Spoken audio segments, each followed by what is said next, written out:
the bank robbery where no money was stolen. It was just after 7 a.m. on a bitterly cold Monday morning in Boston when the first call came through to the precinct. Possible armed robbery in progress at the First Harbor Bank. Multiple masked suspects. Shots fired. By the time Detective Sam Rourke arrived on scene, the chaos was already over. The robbers were gone. The front glass doors hung shattered, alarms blared into the winter air, and customers huddled under the arms of terrified tellers. Inside, the air smelled of gunpowder and dust. Security guards were being treated by EMTs, one with a bullet wound grazing his shoulder, the other pale and trembling but otherwise unhurt. The vault stood wide open, its steel door thrown back as if it had been ripped from its hinges. But the strangest thing? The stacks of cash, millions in neatly bound bills, sat untouched. Sam crouched at the vault entrance, his gloved hand brushing the cold steel. "So what did they take?" he asked the branch manager. The man's lips trembled. "Not money."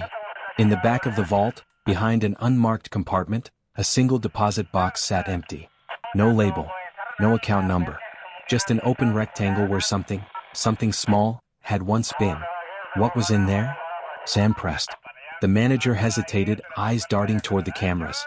It wasn't supposed to exist. Not in any inventory.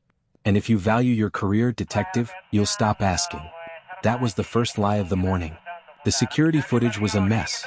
4 masked figures in black tactical gear, moving with military precision. They weren't after the tills. They didn't touch the cash drawers. They went straight for the hidden compartment as if they knew exactly where it was. The job was over in less than 4 minutes. No wasted movement. No panic. No mistakes. Sam spent the afternoon combing through staff records. That's when he found her, Erica Duval, a senior teller who hadn't shown up for work that morning. No call, no email, no sign of her at her apartment. Neighbors said she left late the night before, carrying a small suitcase.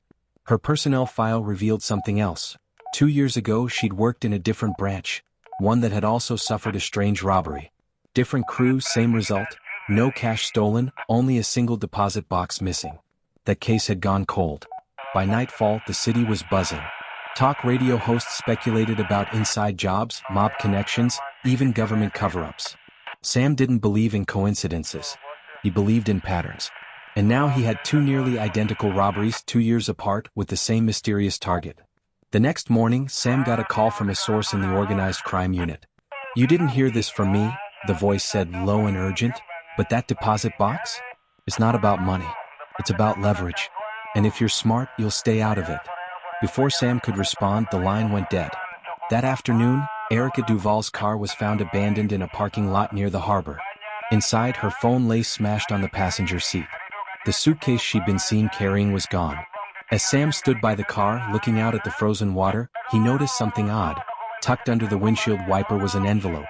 No name, no address. Inside, a single Polaroid photograph. It showed a man bound to a chair, his face swollen and bloodied, eyes wide in terror. On the back, in red marker, were 3 words. "Stop digging, Sam."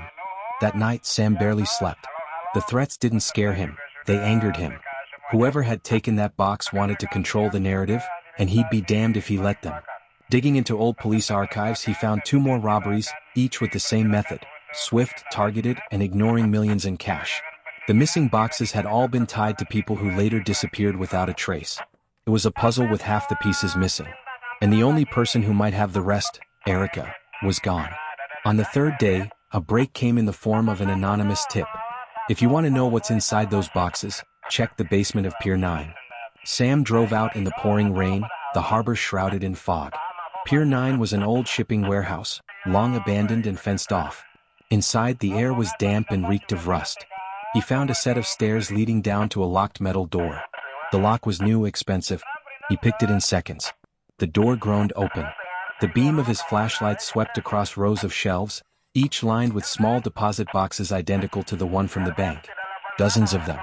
And in the middle of the room, on a single wooden table, sat a laptop, its screen still glowing. A file was open, rows of names, dates, and photographs.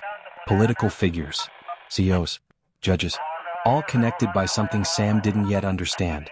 Then he heard it, the faint click of the door locking behind him. He turned.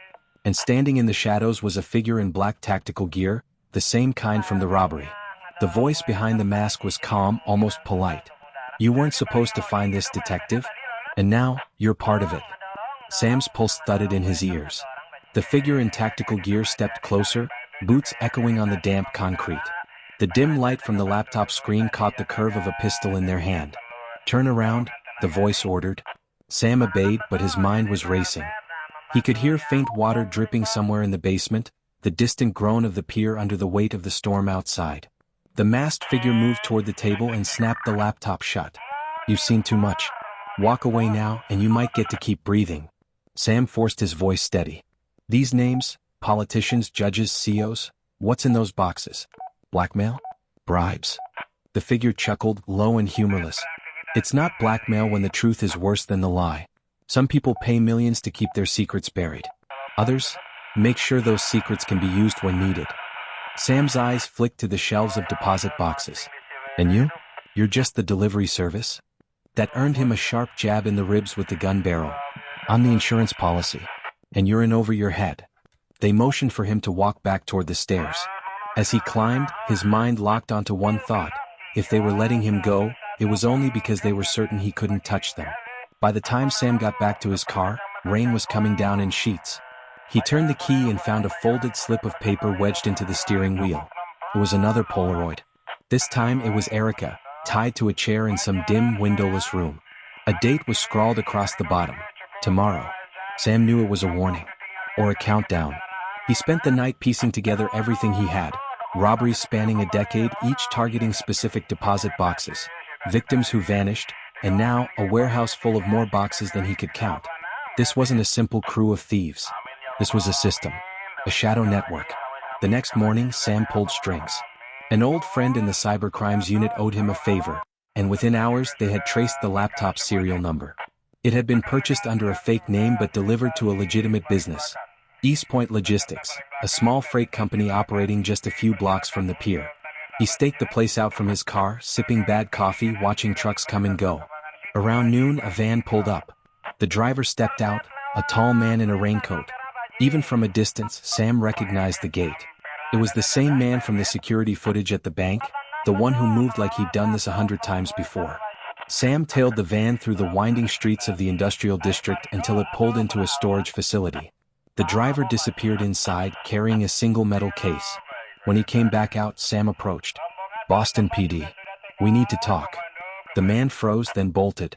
Sam gave chase through the rows of storage units, his shoes splashing through puddles. The suspect was fast, but desperation made Sam faster. He tackled him hard, the metal case clattering to the wet ground. Inside the case were documents, scanned letters, photographs, copies of passports. And tucked in the corner, a USB drive marked only with a red X. Back at his office, Sam plugged the drive into an air-gapped laptop. What he saw made his stomach twist. Hundreds of folders, each containing dossiers on influential people, affairs, offshore accounts, criminal connections. Enough dirt to ruin careers, topple governments, maybe even spark wars. And then he found the folder labeled Duval Erica. Inside were photographs of Erica handing over envelopes in shadowy parking lots, speaking to men whose faces were half hidden. A final entry showed her date of disappearance, time-stamped just minutes before the robbery. The last file was a short video. Erica, pale and frightened, speaking directly to the camera. "If you're watching this, I'm already gone." They don't care about the money, they care about control. Every box is leverage. Every name is a pawn. And once you're in, there's no getting out. A loud crack of thunder rattled the window. Sam looked up, realizing it wasn't thunder, it was gunfire somewhere nearby. He barely had time to grab his weapon before the power went out. Darkness swallowed the room. Footsteps in the hall. The door burst open. Two figures in black tactical gear stepped in, guns raised. "Detective Rourke," one of them said calmly, "you've got something that belongs to us." Sam's mind raced. If they got the drive, the evidence would vanish. Erica would vanish. And he'd be next. He glanced at the open window behind his desk. A 5-story drop into the alley. Not a great option, but the only one he had. The first shot splintered the desk. Sam dove for the window, clutching the USB in his fist, glass exploding around him as he hit the rain-soaked fire escape. He didn't stop running until he was 3 blocks away, heart pounding, the city lights blurred by the downpour. In the distance, sirens wailed. Somewhere, those masked figures were regrouping. And somewhere else, Erica was still out there, if she was still alive. Sam knew this wasn't over. He'd lit a fuse that couldn't be put out, and the explosion was coming. That night, an unmarked envelope slid under his apartment door. Inside was a single note, handwritten in sharp, deliberate strokes. You have 72 hours to return what's ours. After that, we come for you. No signature. No need for one. Sam stared at the USB drive on his kitchen table. The rain outside tapped against the window like impatient fingers. He had a choice, run or go deeper. And Sam Rourke had never been the running type.